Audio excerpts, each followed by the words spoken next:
তুমি চিনা না জানা না হুট করে আমার বাড়িতে ঢুকে পড়ছো? ওই গুন্ডা আমাকে তাড়া করেছে। কোথায় গুন্ডা? কই বাইরে কেউ নাই তো? কেউ নাই। তাহলে মনে হয় ওরা চলে গেছে। আজকে রাতটুকু আপনাদের বাড়িতে একটু থাকতে দেন না।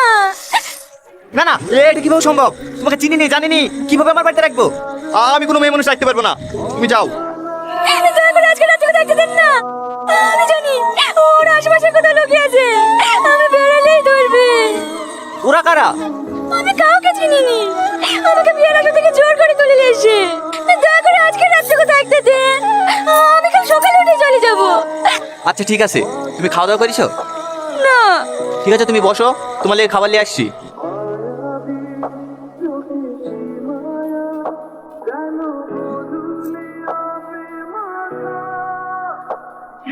আপনি খাবেন না? তুমি আগে খেয়ে নাও, তারপর আমি খাচ্ছি।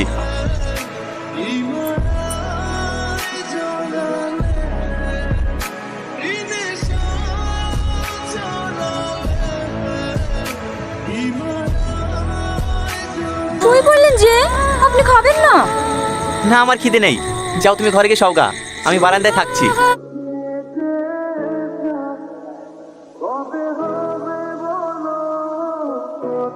এই তুমি আমার জামা পরিছো কেন?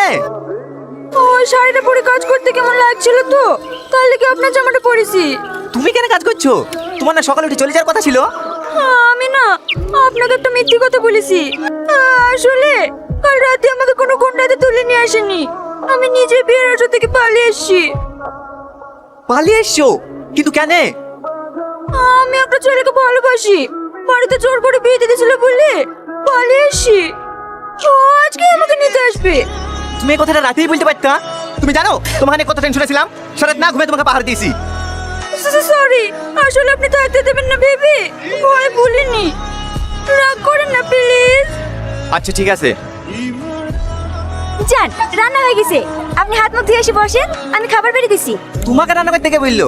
আমার জন্যই তো রাতে খেতে পাননি। আমার খারাপ লাগেনি, তাই সকাল সকাল উঠে আপনার জন্য রান্না বসেছি।